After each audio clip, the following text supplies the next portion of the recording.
तुम मेरे लिए वही पहले वाली आहाना हो। मैं अपने प्यार को एक नया नाम दूंगा, सादे नाम की सामाजिक पहचान दूंगा, जो अविराज खुराना कभी नहीं देगा। हम यहाँ से नेपाल चलेंगे और वहाँ से किसी थर्ड कंट्री में बस जाएंगे। अविराज खुराना कभी हम तक नहीं पहुँच पाएगा। बस तुम हाँ कह दो। उससे अनुनय करता है, नहीं हो सकता। पर क्यों? इसका उत्तर मैं दूंगा। यह आवाज़ दूर से आई थी। पीछे मुड़कर देखा। हैरानी उसका इंतजार कर रही थी। दोनों को काटो तो खून नहीं। चेहरे सफ़ेद पड़ गए। आंखों पर यकीन नहीं कर पा रहे थे कि ग्रे कलर के बिजनेस सूट और आंखों पर काला चश्मा चढ़ाए साक्षात तूफान की तरह अविराज खुराना उनकी तरफ बढ़ रहा था। तुरंत बचाव का उपाय न सोचा तो शायद उसकी रफ्तार में बह जाए। वह कुछ सोच पाते। वह बिल्कुल करीब खड़ा उन्हें घूर रहा था। आहाना को कुछ समझ नहीं आ रहा था कि क्या प्रतिक्रिया दे। वहीं प्रांजल के चेहरे पर गुस्से व झुंझलाहट के निशान झलकने लगे। उसे आहाना के आने के बाद अंदेशा हो गया था कि अब अविराज भी यहाँ कभी भी पहुँच सकता है। और अब वह सामने खड़ा था। इतने दिन से जिस अविराज से भागता फिर रहा था, आज आखिर हत्थे चढ़ गया। अब उससे बचना नामुमकिन था, पर वह भी उसका सामना करने तैयार था। तुमने क्या सोचा था कि खुराना यहाँ नहीं पहुँच सकता? उसकी रोबदार आवाज़ गूंजी। गलत फहमी थी तुम्हारी। और ये तुम आहाना को कहाँ चलने कह रहे थे? उसने आंखों का चश्मा हाथों में लिया और नज़रें प्रांजल के चेहरे पर गड़ाई। ये मुंबई जाएगी और साथ में तुम भी। उसने शायद पूरी बात नहीं सुनी थी तो जानना चाहता था। दोनों उसे सामने पाकर हक्के बक्के थे। मुंह से बोल नहीं फूट रहे थे। प्रांजल का डर सच हो गया तो ठगा खड़ा था। बताते क्यों नहीं? कहाँ जाने की बात कर रहे थे? अब उसकी नज़रों का निशाना आहाना थी, जो समझ चुकी थी कि उसने उनकी पूरी बात नहीं सुनी। अभी तुरंत फुरंत कोई बहाना चाहिए ताकि उसके क्रोध आग्नि से बचा जा सके। ले ले ले, खूबसूरत जगह है, वहाँ चलने को कह रहे थे। उससे नजरें चुराई पर अभिराज उसकी हड़बड़ाहट पकड़ चुका था। ओह रियली जी, कुछ और भी तो कह रहा था। सच बताओ वरना तुम्हें मेरे गुस्से से कोई नहीं बचा सकता। उसने चेतावनी दी। सच सच कह रही हूँ और कुछ नहीं, बस यही।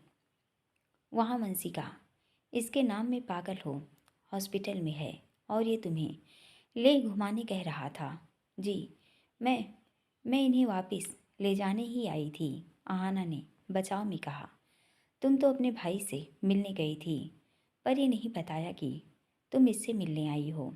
उसकी दोनों भवें सिकुड़ गई पर वह चुप थी। बोलो, चुप क्यों हो?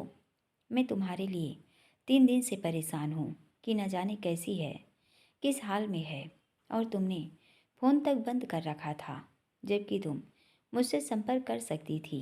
पर तुमने ऐसा जानबूझकर किया था ताकि किसी को भनक न पड़े कि तुम यहाँ हो। और तुम प्रांजल की तरफ मुड़ा। सारा देश छान मार लिया और तुम यहाँ छिपे बैठे थे। इसके सिवाय मेरे पास कोई रास्ता नहीं था। वह धीमी व गहरी आवाज़ में बोला।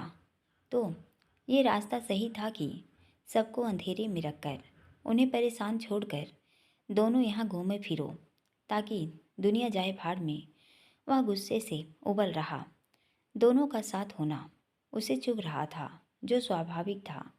ऐसा कुछ नहीं है, आहाना ने हिम्मत की जवाब देने की। तो कैसा है वही जानना चाहता हूँ। तुम्हारा फ़ोन क्यों स्विच ऑफ है? चार्जिंग नहीं थी और नेटवर्क इशू भी है। झूठ पर झूठ बोले जा रही हो। मैं कुछ भी झूठ नहीं कह रही हूँ। इस बार आवाज़ में दृढ़ता थी। झूठ नहीं तो क्या है आहाना? पहला झूठ कि तुम अपने भाई से मिलने जा रही हो, जबकि वहाँ जाने के बजाय तुम यहाँ हो। दूसरा झूठ फ़ोन जानबूझकर बंद रखा हुआ है, और तीसरा यह कि तुम्हें नहीं पता कि प्रांजल यहाँ है। मुझे सच में नहीं पता था। अगर तुम्हें नहीं पता था तो तुम यहाँ कैसे पहुँची? अगर पता था तो मुझे धोखे में रखने की क्या ज़रूरत आन पड़ी? मैं सच जानना चाहता हूँ आहाना, सिर्फ सच। आखिर चल क्या रहा है तुम दोनों के बीच? मुझे बताओ, टेल मी। उसकी बातों से आहाना अंदाज़ा लगा चुकी थी कि शायद उसे उन दोनों का सच पता नहीं चल पाया। उसकी बातों में झुंझुलाहट व चिंता थी, और शायद हैरानी भी। तभी उसकी प्रक्रिया ऐसी आ रही थी। खुद को शांत कर गहरी सांस ली। जैसा आप सोच रहे हैं वैसे कुछ भी नहीं है। लहजा आत्मविश्वास से भरा था। तभी अविराज को विश्वास में लिया जा सकता था। मैं कहाँ कुछ सोच पा रहा हूँ? कुछ नहीं सोच पा रहा, कुछ भी नहीं। पहले आप शांत हो जाइए। वह उसकी आंखों में देखती करीब आ गई। कैसे शांत हो जाऊं आहाना? वंशिका हॉस्पिटल के बेड पर पड़ी है। ऊपर से तुम्हारा ऐसा लापरवाही भरा अजीब तरीका। मैं तुम्हारी वजह से परेशान था, और तुम यहाँ मज़े से घूम रही हो, एंजॉय कर रही हो। ये नहीं सोचा कि तुम्हारा फ़ोन बंद होने पर मैं कितना परेशान हो सकता हूँ। वह प्रांजल की तरफ मुड़ा, और तुम घोड़ी चढ़ने के बजाय यहाँ भाग आए, बिना ये सोचे कि हम लोगों पर क्या बीतेगी, कैसे लोगों को फेस करेंगे। खुद तो यहाँ छिपे बैठे थे और इसे भी यहाँ बुला लिया। आखिर तुम्हारा प्लान क्या था? मुझे सच बताओ। कोई होशियारी करने की कोशिश मत करना, वरना मैं तुम्हें बख्शूंगा नहीं। आप गलत समझ रहे हैं, आहाना बोली। सही बात तुम समझा दो कि तुम यहाँ क्या कर रही हो। मैं इन्हीं ही लेने आई थी। तुम तो कह रही थी कि तुम्हें नहीं पता प्रांजल कहाँ है। हाँ, नहीं पता था। फिर यहाँ कैसे आ गई? आपका आपको दुखी देख बुरा लग रहा था। मुझसे देखा नहीं जा रहा था। मैंने बताया था कि ये मुझे जब लास्ट टाइम मिले थे तो कहा था कि ये पहाड़ों पर जाना चाहते हैं, स्पेशली धर्मशाला, लाहौर, स्पीति। आप हॉस्पिटल में वंशिका के साथ थे। मेरा मन किया कि मैं इनको ढूंढ लाऊं। हर बार आप मेरा दुख कम करते हैं, मेरी मदद करके। इस बार मैं करना चाहती थी, और वंशिका के होश में आने तक इन्हें वापस लाना चाहती थी। यही सोच मुझे यहाँ ले आई, और यही सच है। क्या तुम सच कह रही हो? आपको मुझ पर यकीन नहीं? क्यों नहीं बेबी, पूरा यकीन है, पर मुझसे झूठ क्यों कहा? हाँ, मैंने आपसे झूठ कहा, पर मैं सबकी समस्या का समाधान करना चाहती थी। तुम मुझे बताकर भी आ सकती थी। सच बताती तो क्या आप मुझे आने देते? और स्पेशली भूमिक जी, क्या मुझे आने न देते? इसलिए झूठ बोलकर आ गई। पर यकीन जानिए, मेरा इरादा नेक था। पहले मैं मनाली गई, और फिर धर्मशाला, और किसी तरह कल यहाँ पहुँची हूँ। क्या तुम सच कह रही हो? अविराज के तेवर अब आक्रामक के स्थान पर काफ़ी ढीले थे। उसे भी जानकारी थी कि आहाना पहले मनाली ही गई थी, फिर धर्मशाला, और फिर यहाँ आई है। अगर उसे पता होता कि प्रांजल कहाँ है तो शायद सीधा यहीं आती। उसके पास उसकी बातों का यकीन न करने की कोई वजह नहीं थी। आपको यकीन नहीं? वह उसकी आंखों में देख रही थी, और उसकी सारी शिकायतें जाती रही। दोनों हाथों से उसके हाथ थाम लिए। तुम पर यकीन नहीं है कैसे कह सकता हूँ? तो गुस्सा क्यों है? मैं तो तुम्हारी चिंता में गुस्सा हो रहा था। फ़ोन नहीं लगा तो बेचैन हो गया था। मैंने पता करवाया, तुम अपने भाई के यहाँ नहीं गई थी, तो और ज़्यादा परेशान हो गया कि ऐसे कहाँ चली गई। डर लगता था कि कहीं तुम्हारे साथ कोई मिसहैपनिंग तो नहीं हो गई। मुंबई से लेकर दिल्ली और उसके बाद तुम कहाँ गई, वो डिटेल निकलवाई और उसी के बेसिस पर यहाँ आ गया। आप इतना सोचते हैं मेरे बारे में। आहाना का स्वर नरम हो गया। मैं न सोचूं तो कौन सोचे। मेरी कोई गलत इंटेंशन नहीं थी, बस मैं आपको परेशान नहीं करना चाहती थी। ये क्यों नहीं सोचा कि फ़ोन बंद आने पर मैं कितना परेशान हो जाऊंगा। सॉरी, इट्स ओके, बट आइंदा ऐसा नहीं होना चाहिए। नहीं होगा। वंशिका कैसी है अब? ठीक तो नहीं पर खतरे से बाहर है।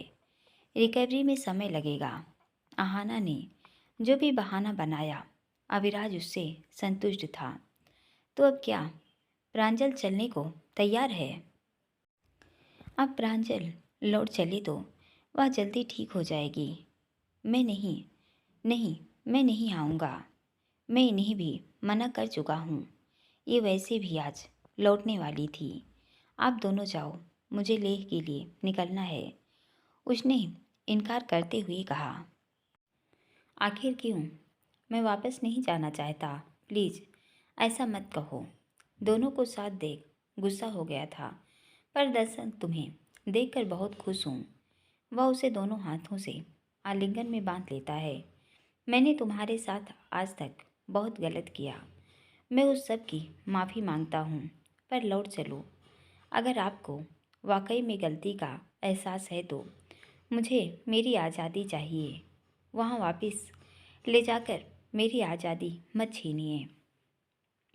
बस एक बार वंशिका से मिल लो। वह तुमसे मिलना चाहती है, मैं उससे नहीं मिलना चाहता। इतने कठोर मत बनो। शादी के लिए कोई फोर्स नहीं करेगा। नहीं एन ऐना इतनी दूर तुम्हें लेने आई, उसका लिहाज करो। मैं खुद आश्चर्य में हूँ कि इतनी दूर आ गई, पर अब आप दोनों जा सकते हो। मैं नहीं आ पाऊँगा। आना समझाओ इसको कि वंशिका इससे कितना प्यार करती है। जीना नहीं चाहती, ये नहीं जाना चाहते। मैं समझाकर थक चुकी हूँ और मुझे भी लगता है कि हमें इनके साथ ज़बरदस्ती नहीं करनी चाहिए। जब इनका मन होगा लौट आएंगे। तुम कहो तो मैं तुम्हारे पैरों में गिर जाता हूँ, पर चलो वापस चलो। अपना बिजनेस संभालो। अंकल आंटी तुम्हारा इंतज़ार कर रहे हैं। वंशिका तुम्हारा इंतज़ार कर रही है। मैं वंशिका से शादी करने से अच्छा मरना पसंद करूँगा। Okay, done. नहीं आने चाहते मत आओ, पर क्या एक बार अंकल आंटी से मिलना चाहोगे? जब मन होगा आ जाऊँगा। यह जानने के बाद भी कि वे हाई बीपी के कारण हॉस्पिटलाइज हैं। ये क्या कह रहे हैं? प्रांजल ने सुना तो चौंक गया। तुम्हारी टेंशन उन्हें हॉस्पिटल पहुंचा गई है। व्हाट? हाँ, ये सच नहीं। आप मुझे ले जाने का बहाना बना रहे हैं। उसने उसकी बातों पर अविश्वास जताया। मुझ पर यकीन नहीं, खुद देख लो, यकीन हो जाएगा। हॉस्प अभिराज हॉस्पिटल में फ़ोन लगाता है और उन्होंने स्वीकारा कि उसके डैड आईसीयू में हैं। माँ से बात की तो दहाड़ी मार रोने लगी। अब प्रांजल के पास लौटने के अतिरिक्त कोई रास्ता न बचा था। डैड ठीक हो जाएंगे। दुख की छाया चेहरे पर झलकने लगी। सबसे इतना नाराज़ था कि मुड़कर घर वालों की कुशल क्षेम भी नहीं ली। तुम्हें सामने देखेंगे तो भले चंगे हो जाएंगे। चलो। अब वह आने राजी था। चलने लगी कि नज़र आहाना की पेंटिंग पर पड़ी, जिस पर उसका ध्यान ही नहीं गया। प्रांजल पेंटिंग करता है पता था, पर इतनी खूबसूरत कि मुंह खुला रह गया। So beautiful. वह मंत्रमुग्ध हो देख रहा था। प्रांजल तुमने बनाई? जी। थैंक यू सो मच कि तुमने इतनी बेशकीमती पेंटिंग बनाई है। इसे पैक करो। वह उसके चेहरे को छूकर देखता है। ये मैंने अपने लिए बनाई है। आहाना बोली तो पलटा, ओह आहाना, तुम क्या मुझसे अलग हो? हम एक ही हैं। वह एक हाथ उसके कंधे पर रख आगोश में भर लेता है, जो प्रांजल के सीने पर छुरी से चलने जैसा था। जैसे एक बार फिर अभिराज खुराना उसकी खुशियों का बाग पर अपनी दराती चलाने आ गया हो। पिछले एक दिन में जैसे एक पूरी जिंदगी जी आया, जिसे फिर से तबाह कर दिया। आंखें गुस्से से लाल हो रही थी। हम जल्द ही सगाई करने वाले हैं और फिर शादी भी तो। ये पेंटिंग आरुल बिला में लगेगी। शादी? हाँ शादी। अब खुश हो तुम? उसके चुप रहने पर पूछा। जब से अभिराज से संबंध बना वह दिल से चाहती थी कि वह उससे ही शादी करे। रुतबे हैसियत में ज़रूर बड़ी हो गई, पर मन वही साधारण मिडिल क्लास लड़की का। पर अभी ना शादी की खबर सुनना अच्छा लगा, ना अभिराज का वहाँ आना। जैसे एक दलदल से निकल दूसरे दलदल में फंस रही थी। जितना निकलने का प्रयास करती है और ज़्यादा धंसती जाती है। अपनी एक ग्लानि मिटाना चाहती थी, पर अगर प्रांजल बेमन से लौटेगा, फंस तो नहीं जाएगा। वह यहाँ ना आती तो अविराज उसे नहीं ढूंढ पाता। प्रांजल की बेचारगी भरी नज़र उसको गुनाहगार महसूस कराने लगी। अविराज ने उसकी बात पर यकीन कर लिया। आश्चर्य में तो थी। उसे तो लग रहा था वह उस पर गुस्सा दिखाएगा, पर अब वह शांत था।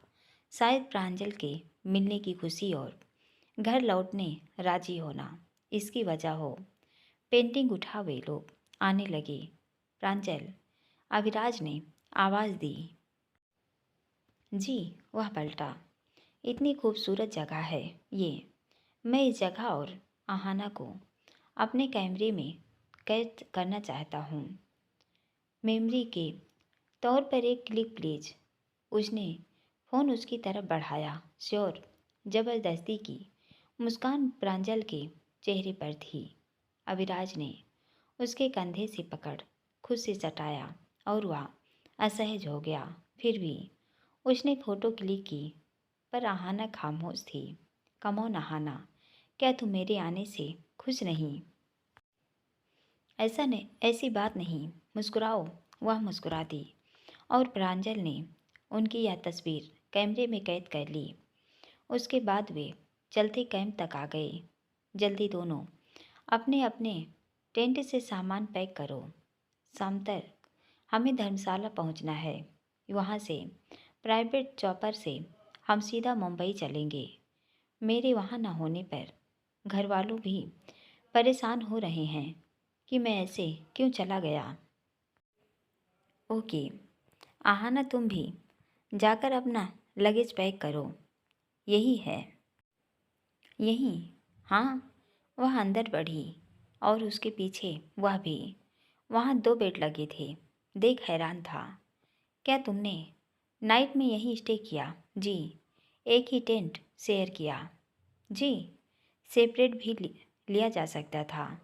उसकी नज़रें सवालिया व प्रश्न में सकीबू थी। नज़रें आहाना के चेहरे पर टिकी थी, जिसे कोई जवाब नहीं सूझ रहा था। बोलो, चुप क्यों हो? आहाना प्रांजल की ओर देखने लगी। ये कल का शाम के समय यहाँ पहुँची थी। टेंट के लिए प्री बुकिंग करनी पड़ती है। प्रांजल सफाई में बोला।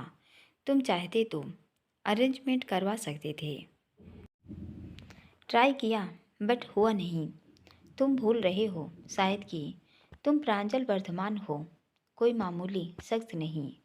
जिस आइडेंटिटी से पीछा छुड़ाने यहाँ आया था, उसका ही सहारा कैसे ले सकता था? ओह, तो जनाब को रियल आइडेंटिटी से प्रॉब्लम है, जबकि वही तुम्हारी पहचान है। अविराज की भवें सिकुड़ गई।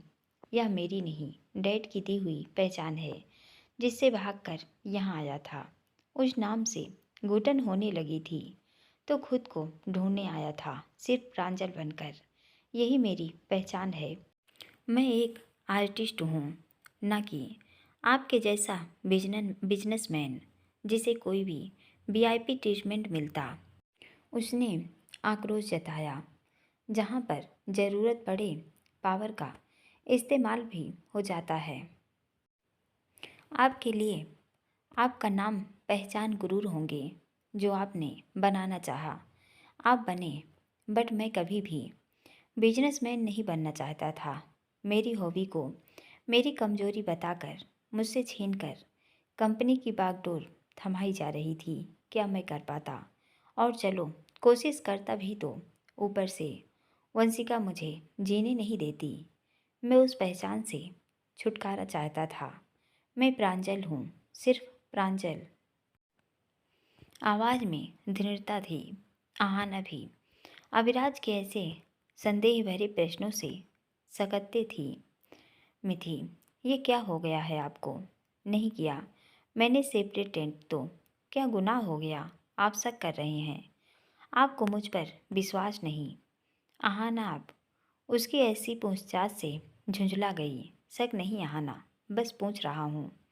आप हम पर शक कर रहे हैं। प्रांजल सीधा उसकी आंखों में देखने लगा।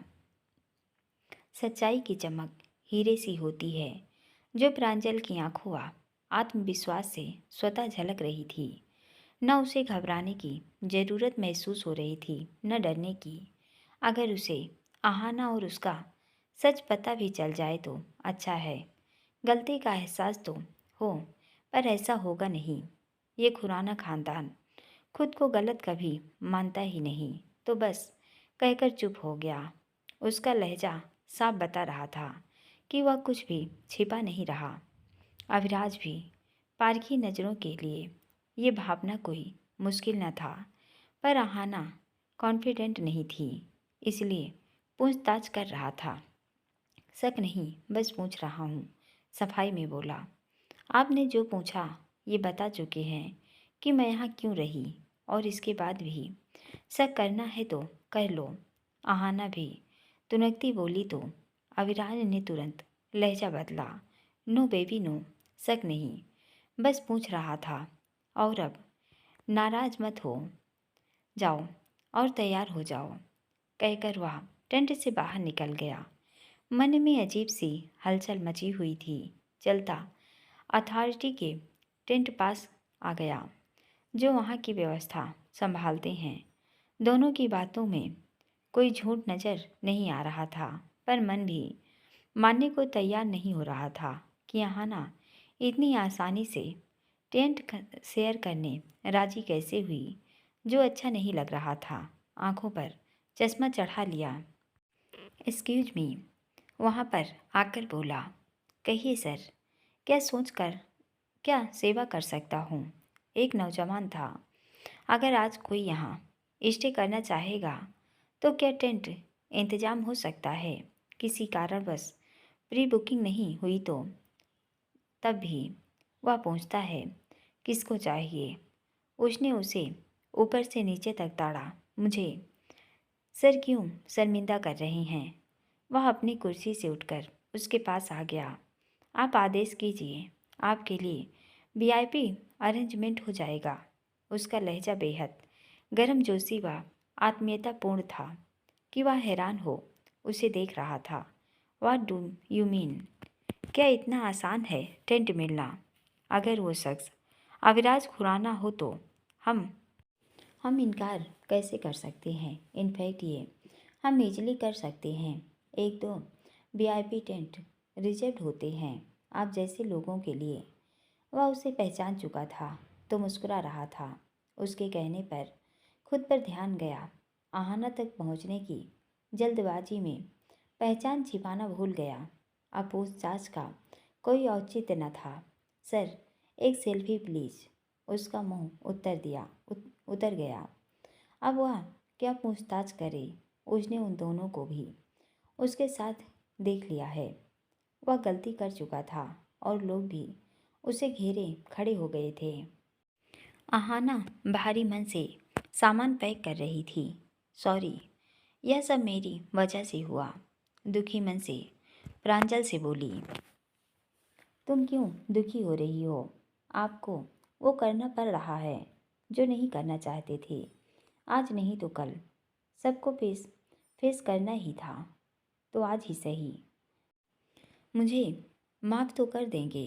तुम्हें दुख मनाने की ज़रूरत नहीं है। वापस लौटकर पेंटिंग तो नहीं छोड़ देंगे।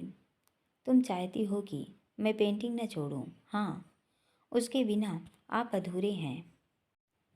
नहीं छोड़ूंगा। तुम भी मन में गिल्ट मत लाओ। मैं डैड की वजह से वापस जा रहा हूँ। प्रांजल ने उसे आश्वासित किया। थोड़ी देर बाद अविराज भी लौट आया और वे वहाँ से मनाली और फिर वहाँ से धर्मशाला आ गए, जहाँ एक प्राइवेट जार उनका इंतज़ार कर रहा था, जहाँ से वे मुंबई आ गए। तीनों ही सीधा उस हॉस्पिटल में पहुँचे जहाँ प्रांजल के पिता भर्ती थे। माँ ने उसे आया देखा तो फूट फूट कर रो पड़ी। कहाँ चला गया था कि हमें भूल ही गया। सॉरी मॉम, इसके अलावा मेरे पास कोई रास्ता ना था। तुमसे ऐसी उम्मीद नहीं थी। तेरे बिना हमारा जीना भी कोई जीना है क्या? माँ शिकायतें लेकर बैठी थी। पिता को देख कर आया। उनकी हालत स्थिर थी तो राहत की सांस ली। मुझे लगता है अब एक बार अंशिका से भी मिल लो। अभिराज बोला, मेरा आना जरूरी है क्या? अच्छी है या बुरी है, तेरी भी वो कुछ लगती है। एक बार वो ठीक हो जाए फिर तुझे तो जो फैसला लेना हो ले लेना। पर अभी चलो। अविराज ने जिद की और वे उस हॉस्पिटल में आ गए जहां वंशिका एडमिट थी। वह भी खतरे से बाहर थी, पर रिकवरी में समय लगेगा। तीनों को साथ आया देखा तो सब लोग उन्हें हैरानी से देख रहे थे। अविराज ने सबको संभाला और किसी को नहीं बताया कि आहाना प्रांजल साथ थे। हिमानी जी वहीं थी, पर भूमिक घर पर था। आहाना कहाँ थी तुम? फ़ोन भी बंद था। हम कितने परेशान थे, स्पेशली भूमिक। तुम्हें पता है वह पहले ही तुम्हें जाने नहीं दे रहा था और अब तो कितना परेशान है। वह चिंतित सुर में बोली, नेटवर्क इशू था, किसी और नंबर से संपर्क में रहती। ऐसे नहीं करते। सॉरी। मैंने किसी तरह भूमि को शांत किया है। वंशिका से मिलो और उसके बाद घर चलो। एक बार भूमिक से मिल लो। मैं एक बार घर जाकर उसके बाद उनसे मिलने आ जाऊंगी। अब वो जिद नहीं करेगा रुकने की। उससे मिलकर फिर चली जाना। ये मना कर चुकी हैं। अभी वंशिका से मिलेंगी एंड देन आरुल बिला जाएंगी, ना कि उस सनकी के पास। अविराज बीच में बोल पड़ा, ये क्या कह रहे हो? जो आपने सुना। कमो नहाना। वह उसका हाथ पकड़कर अपने साथ ले गया। उस रूम का दरवाज़ा खोला जिसमें वंशिका थी। साथ में प्रांजल भी था। वंशु, वंशु। उसके कहने पर उसने आंखें खोल दी। कैसी हो? उसने गर्दन हिलाई। देख कौन आया है। उसके कहने पर उसने नज़रें घुमाई और प्रांजल को देखा। चुप थी।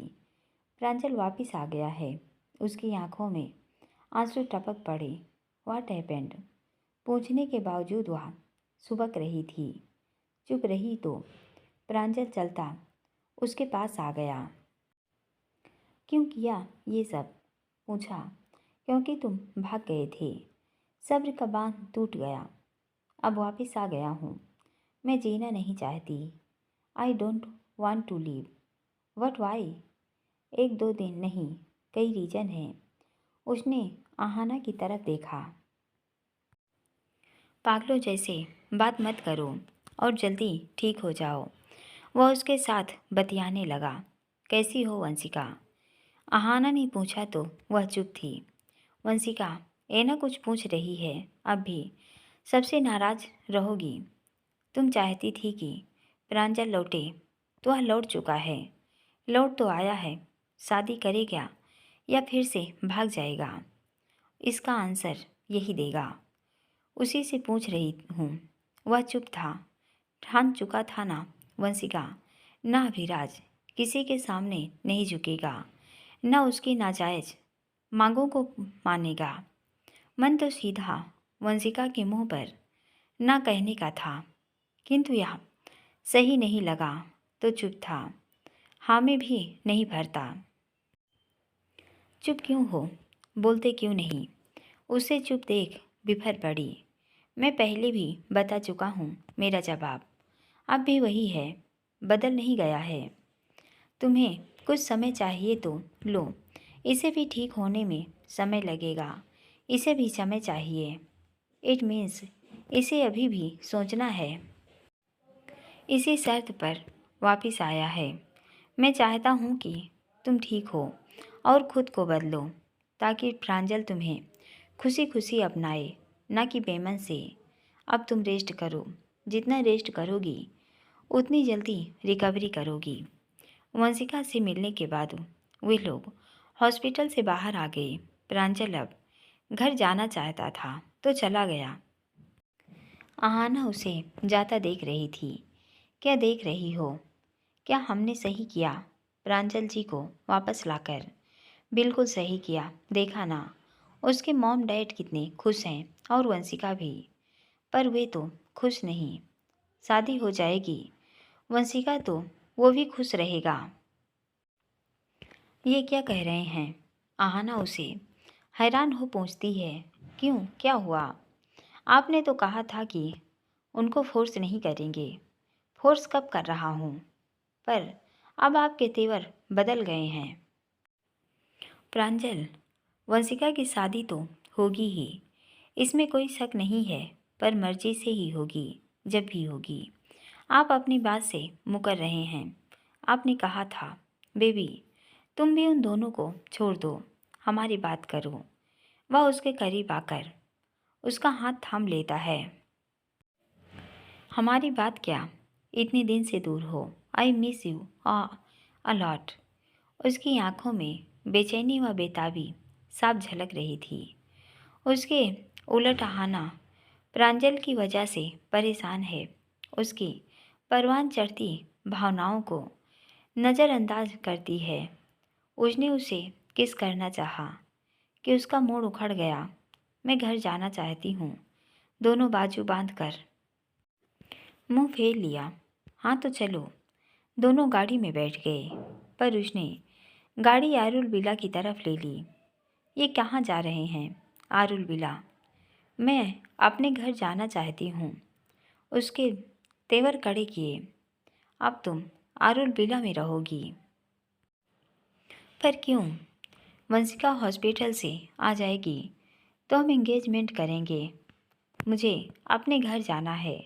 वह गाड़ी रोक देता है। बेबी तुम नाराज हो, पर क्यों? मुझे घर जाना है। क्या आरुल बिला तुम्हारा घर नहीं? नहीं। क्या तुम खुश नहीं हमारी शादी की खबर से? मैं अभी इस पर बात नहीं करना चाहती। घर जाकर रेस्ट करना चाहती हूँ। ओके। वह गाड़ी स्टार्ट करता है और अब वह पूरे रास्ते भर चुप ही रही। उसकी नाराज़गी अभिराज अच्छे से महसूस कर रहा था। वजह नहीं समझ पा रहा था। पहले तो शादी के लिए पीछे पड़ी थी, अब खुश क्यों नहीं है? और इस बीती जाकर प्रांजल खुलाना, यह बात उसके मन की गांठ बनी हुई थी। जब तक तह तक नहीं पहुँचेगा चैन नहीं आएगा। दोनों गाड़ी में ही चुप थे। उसका फ्लैट आया तो उसने गाड़ी रोक दी। वह उतर गई। पिछली सीट से लगेज उठा लिया। पेंटिंग नहीं मिली। कुछ रह गया है क्या? पेंटिंग डिक्की में है और वह आरुल बिला में लगेगी। नहीं तो वो मैंने अपने लिए बनवाई है। वह डिग्गी खोलने लगी। हम क्या अलग हैं? हाँ, मैं यहाना हूँ और आप अविराज खुराना। ओह, तो ये बात। जी, मुझे तो लगा हम एक ही हैं। आप अपनी ही बात से मुकर रहे हैं कि मेरी अपनी पहचान है, जो आपके साथ जुड़ने से ख़त्म हो जाती है, तो मुझे आहाना ही रहने दीजिए। अभी कुछ दिन पहले तुम शादी और बच्चों की जिद पर अड़ी थी। सडनली तुम्हारे थॉट चेंज हो गए और तुम्हारी अलग पहचान हो गई। हाँ, खुद को नदी और मुझे समंदर कहती थी, और अब क्या हुआ? समंदर खारा है, मुझे नहीं जाना। Aahana, this is not fair. जब मैं आज़ाद परिंदा रहना चाहता था तब तुम मुझसे शादी करना चाहती थी, और अब क्या?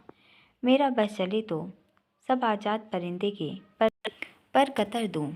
वाह भुनभुनाई, तुम मेरे पर कतरोगी। उसने आंखें छोटी की। मुझे आपसे बहस नहीं करनी, मैं अपनी पेंटिंग ले जा रही हूँ। उसने डिग्गी खोल दी। तुम बदल गई हो। हाँ, बदल गई। जब से प्रांजल के साथ गई तुम चेंज हो गई हो। मेरे बजाय उसकी बनाई पेंटिंग अजीज हो गई। डायरेक्ट बोलोगी, ये पेंटिंग उसने बनाई है तभी तुम इसे ले जाने की जिद कर रही हो। पर आप मुझ पर शक कर रहे हैं। शक न करूं तो क्या करूं? कर लो जो करना है, पर मेरी पेंटिंग दो। कुछ भी हो जाए मैं पेंटिंग नहीं दूंगा। उसने वह हाथ में उठा ली। मैं भी देखती हूँ कैसे नहीं देती। वह उसके हाथ से छुड़ाने लगी। छोड़ो, नहीं, छोड़ो, नहीं। उसने पूरा जोर लगाया और रहाना ने भी लगाया कि उसने छोड़ दी। धड़ाम से नीचे गिर गई। हक्की बक्की थी, साथ में अभिराज भी। बेबी, तुम गिर गई। वह जल्दी से उसके पास आकर उसे उठाने को हुआ कि उसने उसके हाथ झटक दिए। आपने मुझे जानबूझकर गिराया। नहीं बेबी, मैं ऐसे कैसे कर सकता हूँ? लो, हाथ दो। वह उसकी तरफ हाथ बढ़ाया कि वह उसके सामने वह लगेज पटक कर उठकर अंदर चली गई तो वह उसे उठाए आ गया। दरवाज़ा खोलने को हुई, चाबी नहीं मिली। ये लो बेबी। वह उसके बैग से चाबी निकाल कर दिखाता है तो वह हाथ से छीन लेती है, पर वह खुला ही नहीं। ये पेंटिंग प्यारी सही, लेकिन नहीं भाग जाऊंगा। इसे मुझे दो, अदरवाइज लॉक नहीं खुलेगा। उसने पेंटिंग नहीं दी तो वह चाबी लेता है और लॉक खोलता है। वह पेंटिंग उठाए अंदर चली गई। वह भी उसका लगेज उठाए अंदर आ गया। वह सोफे पर बैठकर गहरी सांस ले रही थी। एक किनारे लगेज टिकाया। आज तक कभी खुद का लगेज नहीं उठाया, पर उसे क्या क्या करना पड़ेगा पता नहीं। आहाना बिल्कुल भी बात करने के मूड में नहीं थी। सॉरी, वह बोला। तुम शादी की बात से खुश नहीं? अभी सोचूंगी। सोचना क्या है? शादी करनी है कि नहीं? शादी करनी है कि नहीं मतलब? अरे मैं तो अपने 3 बच्चों पर भी एग्री हूँ। यहाँ तक कि नाम भी सोच लिए हैं। अच्छा, उसने आंखें सिकोड़ी। बेबी, तुम्हें मुझ पर यकीन नहीं? कुछ बहाना नहीं सूझ रहा था। सिर्फ बच्चों के नाम पर वह खुश हो सकती थी तो वह तीर छोड़ा। आपको नाम सोचने का समय भी मिल गया। हाँ, अच्छा बताओ, क्या नाम सोचे हैं? उसने उसकी तरफ देखा। तीर उसकी तरफ ही मुड़ गया था। कुछ नाम सोच नहीं रहे, क्या बोले?